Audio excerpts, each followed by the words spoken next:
Hello and welcome to this week's Detecting Tips for Detectorists.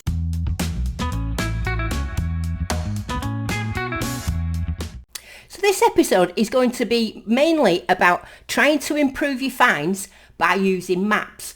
Now Mandy sent me this lovely message and it says, "Hi Digger Dawn, I've heard you say before in your videos that you use maps to find old paths and features in the landscape. How do I find these maps and does it help to improve your finds? Thanks, Mandy." Well, Mandy, as well as being completely interesting, I really love using maps, and I use a variety of maps, and the first one that I'm going to show you today is an overlay map. So the overlay map that I like to use is called the National Library of Scotland. Now this is a really good map, and it doesn't just do Scotland, it does all over the country. So if you paste in that maps.nls and then choose the one that says overlay,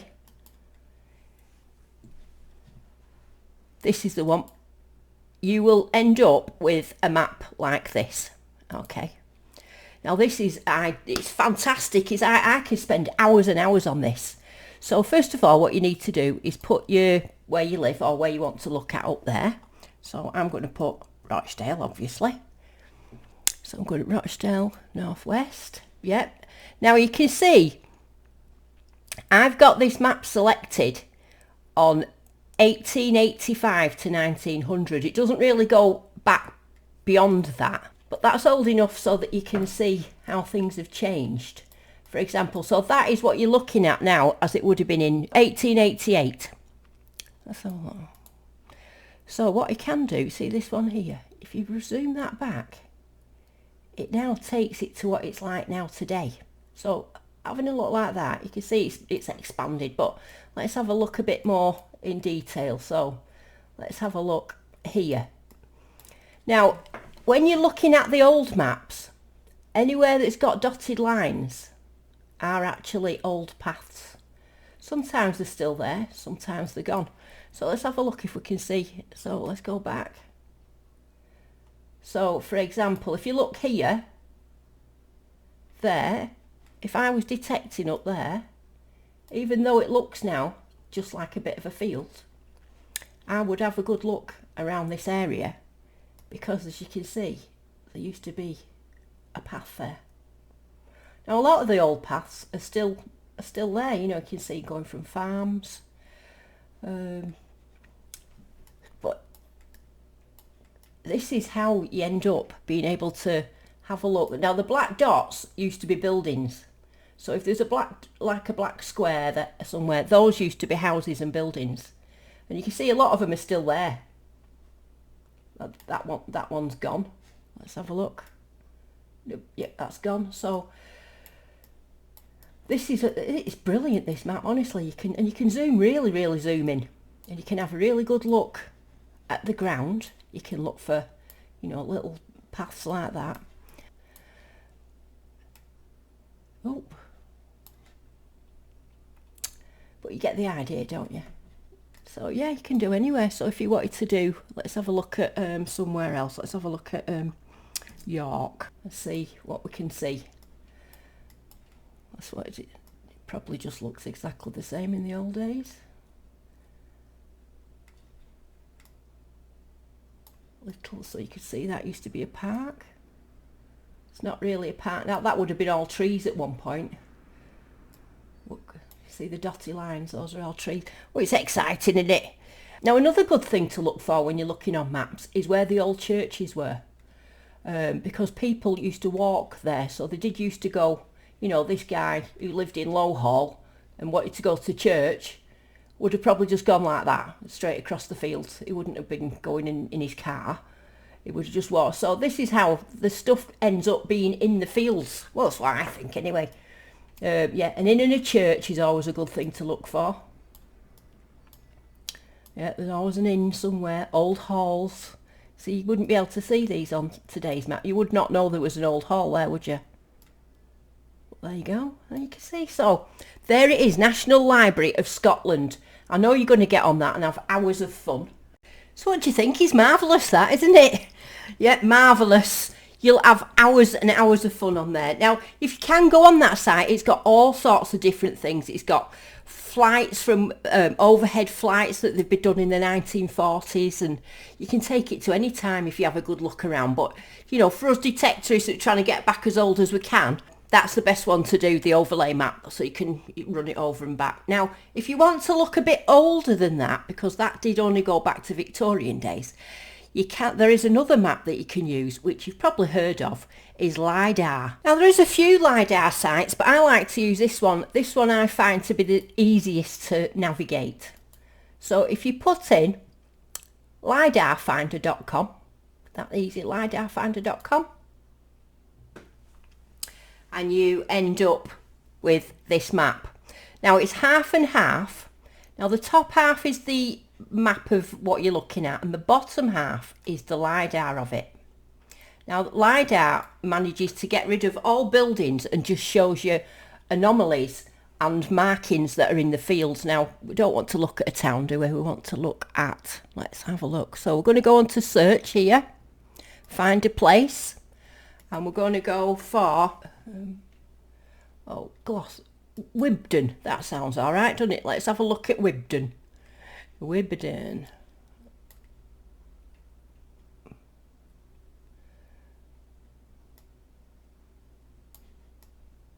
So let's have a look at that. Breadstone sounds like a nice place, doesn't it? Breadstone. So we're going to have a look at the fields around Breadstone. I've never heard of it. Don't know if you live there. So that's a bit better. So when you're looking on a flat field, you can zoom in a little bit. Sometimes you can see wall boundaries, and sometimes you can see little round circles. Now, these round circles sometimes could be the remains of Iron Age forts, or they can be this medieval villages show up. So you just have to have a really, really good look around your area. So I know you're going to have loads of fun with those. Now, what I will do is I'll also copy the links to those two maps, and I'll put them in the description. So if you want to have a look in the description, I will put the links. Now, if you're the type of person that prefers an actual hard copy of a map, I did speak to Regtons and asked them, what are your two most popular maps that a detectorist would use? And they told me that they'd come up with these two. So the first one is called Ancient Britain, and that shows you all different parts of the country where different sites were and things like that. It's only £6.25. And the second one is Roman Britain, which shows you all the Roman places. So if you were having a look round, you know, £6.25, and you can use your Digger Dawn discount of Dawn Disc, and you get 10% off. So it's only 60 pence, isn't it, off there? But every little helps, doesn't it? Now, last week we were talking why a ring thing is such a good thing to find. I got an email this week, and it was from John, and it says, big fan of yours, Dawn, and I like it when you find a ring thing. I have about 5 farm permissions here in Canada. I have been sorting my iron thingies out into categories, and I am claiming to be the ring king for now. And maybe a challenge, thanks for the reply, and happy hunting, John. Well, John, he's put you out a challenge there, and says, can anybody make more ring things than that? Well, I don't think they can. I think that is the ultimate in ring thing pictures. My find of the week. So this is from my Digger Dawn Facebook group, which you're very welcome to join if you want to. And this has been found by Ian Devaney, and it is a button, but it's a really lovely button. Now, I've chosen a button because all of us find buttons, and buttons can be very interesting. They can also be a lot older than you think. Here's a nice little picture that sort of shows you different dates of buttons. So the shape of the button, and especially the shank, which is the loop on the back, and what the button is made out of, can give you a date, even if it's rotted away. You can see. So date is 1700. You can see that the shank in the back is sort of part of the button. As we're moving along a little bit, up to 1700 to 1790 is those little roundy button things. Now, I know I've found quite a few of those. But yeah, I mean, buttons are really, really interesting. Let's have a look at some of the newer ones. So you can see there's some others. I'll let you look for yourself. But these are the ones that I tend to find quite a lot of. I call them poor man buttons. And there's loads of them all over the fields of Yorkshire. I don't actually know why, but when you go to Yorkshire metal detecting, you just find loads of buttons, and they're usually small with 4 holes in like that. It's reminded me, here, if you want a little treat, it's only come on for treats. Now Diggy has reminded me that you can also go metal detecting on beaches. I got this comment on last week's video, and it was from Keith Ledger 784, and it says, "Hi Dawn, thanks for Friday's tips and hints. I found it very informative as a newbie." Brilliant, because that's what I was hoping. I have a question for you, please. Metal detecting on beaches. Who do I go to for permission? I see some of the beaches belong to the Crown Estate, but do I need to ask anyone else? Hope you can help. Kind regards, Keith Ledger. Now, you did used to have to have a licence to detect on Crown beaches. And when we say Crown beaches, that does actually mean the beach, not the river, and it doesn't mean the seabed either. So we're just talking about the beaches here. And if you want to know where you can go and which beaches are Crown beaches, I've found this nice website. Now, the Crown Estate do actually do a map, and they have got a page on it which is for metal detecting and drone flying. So there's lots of information on here about what you can do and what you can't do for Crown Estate's beach. So it's saying anybody wishing to carry out metal detecting on Crown Estate foreshore may do between high water and low water, may do so without a formal consent. However, it's subject to the term conditions. Doesn't apply to the River Thames foreshore, which requires a separate permit, although I don't think they're actually doing permits at the minute. It gives rights to do the foreshore, which means the beach, and it's not the seabed, not riverbeds or any other Crown Estate land. So if you want to find out which areas of foreshore we own, please use the foreshore and estuary map.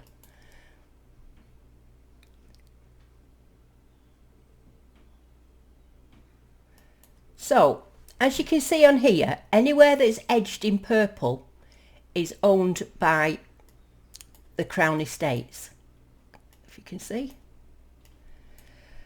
So anywhere in purple is owned by Crown Estates, but like it said before, you are allowed to metal detect on the beaches, but you're not allowed to metal detect on the seabed, in a riverbed, or on actual land, which would possibly have grass or anything like that.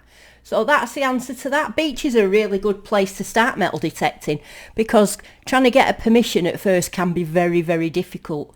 And I know a lot of people will think a lot about what detector they get in, but don't actually think about where they can go. So that's going to be another video in itself. But yes, so there, have a just check of the Crown Estates maps if you're not sure about beaches. Just read the rules on what you can and cannot do, and enjoy it beeping away on the beach. So just a little bit of news on me. For those of you follow me on my Tuesday videos, you might have noticed I didn't put one out this week, which is very unusual. But what had happened was I had a plan for, I've got a new permission for this manor house, and I'd emailed them and blah blah and got permission, but they'd said we need to arrange a day and a time when you can go on. So I wanted to go on this weekend, and I was waiting for the email to come back and say, yeah, you can go on today or you can go on tomorrow. And I was waiting and waiting and waiting, and they didn't say, so I ended up not digging, which was a disaster. In the meantime, for this weekend, now the weather's nice and bad and rainy and windy, I've got a few things planned, so I'm definitely going out somewhere. I think I might end up in Yorkshire, to be honest. I think that might be where I'll be. So that's where I was. I wasn't poorly or anything, so thanks for caring. But yeah, I'll be out this week. So that's it then, I'm going.